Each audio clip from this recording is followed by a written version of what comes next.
Good evening students. Gunjan paramedical institute के online platform पर आपका हार्दिक स्वागत, अभिनंदन।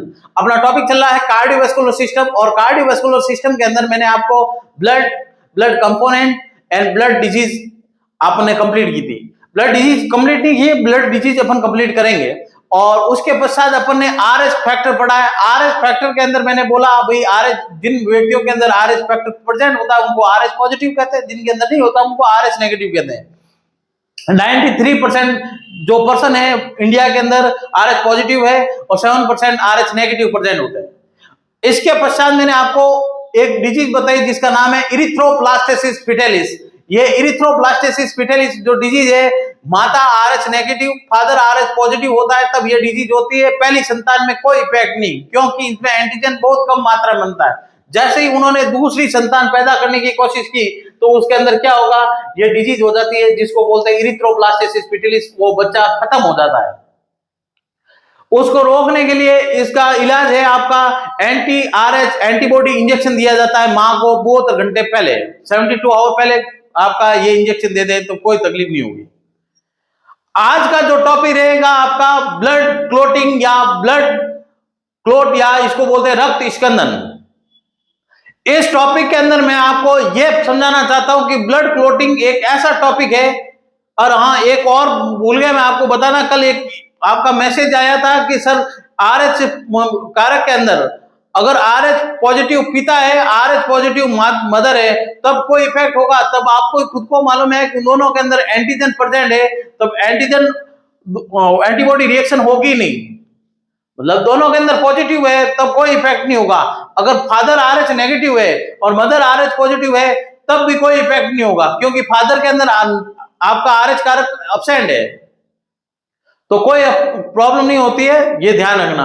आज का टॉपिक आपका ब्लड क्लोटिंग के अंदर ध्यान रखना। ब्लड क्लोटिंग एक ऐसा टॉपिक है जिसके अंदर ध्यान रखना कोगुलेंट काम आएंगे।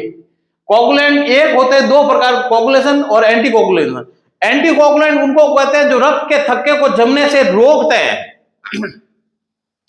और कोगुलेंट वो होते हैं जो रक्त का थक्का जमाते हैं। ध्यान रखना, दोनों चीजों में ध्यान रखना। एंटी कोगुलेंट और कोगुलेंट, रुधिर का थक्का जमाने वाले को बोलते हैं आपका कोगुलेशन, कोगुलेंट, और जो रुधिर का थक्का नहीं जमाते हैं उनको बोलते हैं एंटी कोगुलेंट। आज अपन कोगुलेशन करने वाले प्रोडक्ट के बारे में पढ़ेंगे और इसके अंदर ब्लड क्लोटिंग कैसे होता है आपका वो पढ़ेंगे। सॉरी, देखिए अगर आपको पूछे एंटीकोगुलेंट क्या होता है तो ध्यान रखना है एंटीकोगुलेंट ब्लड के क्लोट को जमने से रोकने का काम करने वाले। एग्जाम्पल के लिए हिपेरिन जो आपका लीवर के अंदर बनता है वो भी। और ध्यान रखना ये हिपेरिन होता है आपके जो जोंक होती है, जोंक के मुख से भी ये हिपेरिन निकलता है, जो मनुष्य के शरीर के ऊपर लगा दे तो वो रक्त चूसना शुरू कर देती है। एक बार जहां कट लगा हुआ होता है वहां से ब्लड चूसना शुरू कर देती है, तो वो ब्लड क्लोट नहीं होता है। क्यों नहीं होता? उसकी मुख में यानी लार में हिपेरिन पाया जाता है। हिपेरिन की वजह से ब्लड कोगुलेशन नहीं हो पाता है। तो देखिए अपन पढ़ रहे हैं आज कोगुलेशन या रक्त स्कंदन या ब्लड क्लोटिंग। देखिए कैसे होता है। जैसे ही टिश्यू इंजरी हुई, टिश्यू की इंजरी होते ही यानी टिश्यू डैमेज हुए, कहीं चोट लगी है, चोट लगते ही क्या होगा, रिलीज थ्रोम्बोप्लास्टिन। ये क्या पाया जाता है? थ्रोम्बोप्लास्टिन आपके लीवर से अंदर पाया जाता है। ब्लड के अंदर क्या होगा, जैसी चोट लगती है थ्रोम्बोप्लास्टिन रिलीज होता है। ये क्या है? एक प्रकार की प्रोटीन होती है। थ्रोम्बोप्लास्टिन रिलीज होते हैं और break down of the platelet, जो पट्टिकाणु होते हैं वो ब्रेक डाउन हो जाते हैं। प्लेटलेट्स ब्रेक डाउन हो जाती है, आप थ्रोम्बोप्लास्टिन रिलीज होते हैं। थ्रोम्बोप्लास्टिन रिलीज हुए, इसके पश्चात कोगुलेशन फैक्टर कौन सा काम आता है? 7 कोगुलेशन। आप इस पे टोटल आपके 13 कोगुलेशन फैक्टर काम आएंगे। कोगुलेशन फैक्टर 7 और कोगुलेशन फैक्टर 10, स्कंदन कारक जिसको बोलते हैं हिंदी में स्कंदन कारक 7, स्कंदन कारक 10, ये दोनों क्या करते हैं? कैल्शियम के साथ मिलकर थ्रोम्बोप्लास्टिन को प्रोथ्रोम्बिन एक्टिवेटर, प्रोथ्रोम्बिन सक्रियक में चेंज करते हैं। इसको क्या बोलते हैं? Prothrombin activator. ये एक्टिव होगा प्रोथ्रोम्बिन। एक्टिव होने के पश्चात ये प्रोथ्रोम्बिन कहां पे पाया जाता है? तो ये ध्यान रखना लीवर के अंदर होते हैं। ये लीवर में बनते हैं, सॉरी लीवर में बनते हैं और आपके ब्लड के अंदर रिलीज होते हैं। प्लाज्मा में आपको बता चुका हूं मैं आपको, प्लाज्मा के अंदर प्रोथ्रोम्बिन, थ्रोम्बिन और फाइब्रिनोजन, ये सभी आपके प्रोटीन, प्लाज्मा प्रोटीन होती है जो पाई जाती है इसके अंदर। एल्ब्यूमिन, ग्लोबुलिन भी बड़ा ही आपको प्लाज्मा के अंदर।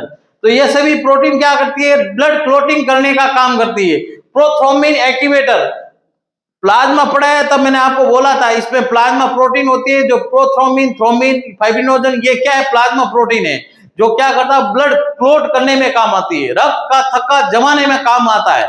प्रोथ्रोम्बिन एक्टिवेटर होता है, वो किस में कन्वर्ट होता है, ये किसको कन्वर्ट करता है, प्रोथ्रोम्बिन।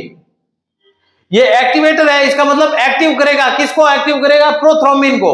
ये क्या है, इनएक्टिव। ये क्या है, प्रोथ्रोम्बिन क्या है, इनएक्टिव है। प्रोथ्रोम्बिन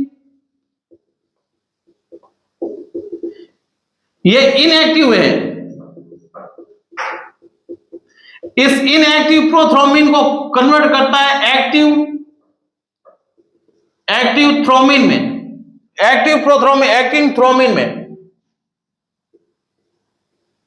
ये presence of prothrombin activator, prothrombin activator आएगा इसके साथ, और यहां पे प्रोथ्रोम्बिन एक्टिवेटर होता है, वो क्या करता है, इस प्रोथ्रोम्बिन को थ्रोम्बिन में कन्वर्ट करता है। ये थ्रोम्बिन एक्टिवेटर किसको, प्रोथ्रोम्बिन कहां है, प्लाज्मा के अंदर, वो प्लाज्मा से रिलीज होता है जहां पे आपकी चोट लगी हुई है, वो चोट लगी हुई स्थान में प्रोथ्रोम्बिन को कन्वर्ट करता है थ्रोम्बिन में, in presence of prothrombin activator.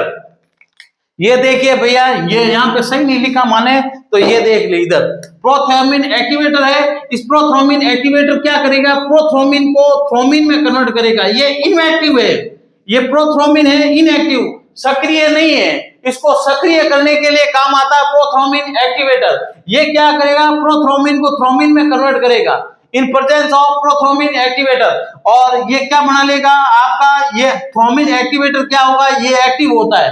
ये क्या करेगा, आपके फाइब्रिनोजन कहाँ है, फाइब्रिनोजन इसको कन्वर्ट करेगा फाइब्रिन में। एक बार वापस देखो भैया, यहां पे लिख रहा हूं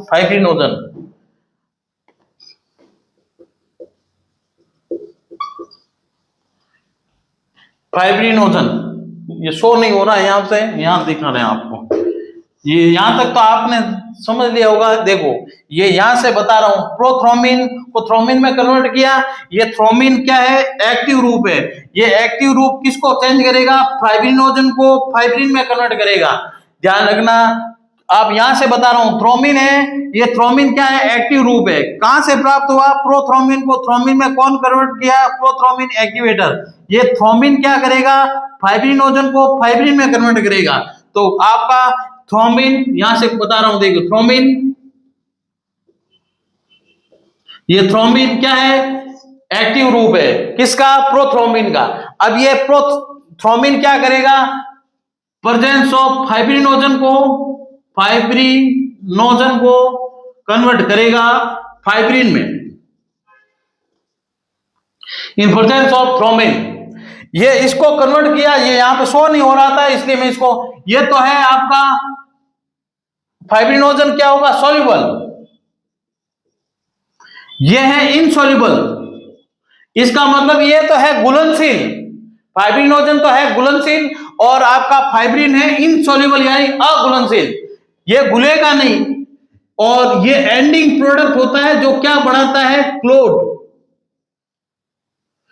बनाएगा। क्लोट कैसे बनता है तो बताइए, देखिए आरबीसी, डब्ल्यूबीसी और प्लेटलेट, इसमें जाल बनेगा ऐसा, और इस जाल को कहते हैं फाइब्रिन। ये अंतिम प्रोडक्ट बनेगा फाइब्रिन। ये फाइब्रिन पूरा जाल बना लेगा, इसमें आरबीसी, डब्ल्यूबीसी, प्लेटलेट पूरी क्या हो जाएगी, बंद हो जाएगी, बाहर निकल नहीं पाएगी। इससे जो रिसेगा उसको बोलेंगे सीरम। आपको पता है चोट लगती है, फिर आपका क्लोट होने के पश्चात धीरे धीरे वहां पे क्या आता है, व्हाइट कलर का पदार्थ आता है, उसको सीरम कहते हैं। ये सीरम होता है, इसमें फाइब्रिनोजन नहीं होता, ध्यान रखना। और आरबीसी, डब्ल्यूबीसी, प्लेटलेट जितने भी ब्लड सेल्स हैं वो क्या हो जाती है, इसके अंदर पैक हो जाती है और यहां से बाहर नहीं निकल पाती है, और इसी को बोलते हैं आपका क्लोट। क्या कहते हैं, क्लोट। इसको कोगुलेशन भी बोला जाता है, यानी यहां पे आपका क्या हो गया, क्लोट हो गया। अब यहां से आपका ब्लड नहीं निकलेगा। एक बार वापस समझा रहा हूं, देखना वापस देखिए। जैसे टिश्यू डैमेज हुए, टिश्यू डैमेज होते ही थ्रोम्बोप्लास्टिन रिलीज हुआ। ये थ्रोम्बोप्लास्टिन क्या करेंगे, कोगुलेशन 7 और कोगुलेशन फैक्टर 10, ये दोनों कोगुलेशन फैक्टर आएंगे, उसके साथ आएगा आपका जिसको बोलते हैं स्कंदन कारक 7, स्कंदन कारक 10, ये दोनों मिलके कैल्शियम के साथ यहाँ पे क्या होगा, कैल्शियम भी आएगा, और कैल्शियम क्या करेगा, प्रोथ्रोम्बिन एक्टिवेटर, इसको किसको रिलीज करेगा, प्रोथ्रोम्बिन एक्टिवेटर को रिलीज करेगा। ये प्रोथ्रोम्बिन एक्टिवेटर क्या करेगा, प्रोथ्रोम्बिन को थ्रोम्बिन में कन्वर्ट करेगा। कौन करेगा, प्रोथ्रोम्बिन एक्टिवेटर। प्रोथ्रोम्बिन एक्टिवेटर होता है, ये क्या करेगा, प्रोथ्रोम्बिन को थ्रोम्बिन में, ये प्रोथ्रोम्बिन है इनएक्टिव। आप जैसे क्लास में पढ़ते हो तो आपको मैं एक्टिव करने के लिए कहता हूं भैया कल टेस्ट होगा, तो आप एकदम एक्टिव होते हो, तो ये आपको एक्टिव करने का काम करेगा प्रोथ्रोम्बिन एक्टिवेटर। किसको, प्रोथ्रोम्बिन को थ्रोम्बिन में कन्वर्ट करेगा। ये थ्रोम्बिन क्या है, एक्टिव फॉर्म है। ये थ्रोम्बिन क्या करेगा, फाइब्रिनोजन को फाइब्रिन में कन्वर्ट करेगा। ये क्या है, प्लाज्मा प्रोटीन है, ध्यान रखना, फाइब्रिनोजन क्या है, प्लाज्मा प्रोटीन, इसको किस में कन्वर्ट करेगा, फाइब्रिन में। ये फाइब्रिन क्या होगा, इनसॉल्युबल होगा, जबकि फाइब्रिनोजन क्या है, सॉल्युबल। ये इनसॉल्युबल होगा तो क्या घुलेगा नहीं, तो ये आपके खुंट बना देगा, उसको कहते हैं आप मारवाड़ी में क्या नहीं, खुंट आएगा सा।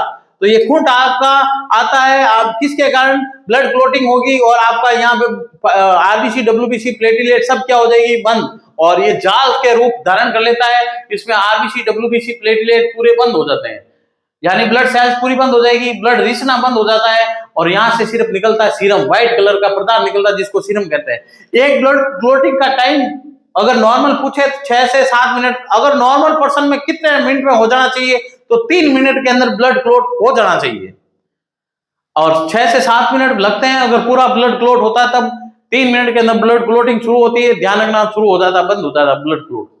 तो आज का टॉपिक अपना यहीं पर कंप्लीट होता है, और कल करेंगे अपन अगला टॉपिक हार्ट, हृदय की संरचना, structure of heart, anatomy heart, physiology of heart. तो आज का क्लास आपका ब्लड क्लोटिंग कंप्लीट होती है, कल से अपन हार्ट शुरू करेंगे। धन्यवाद।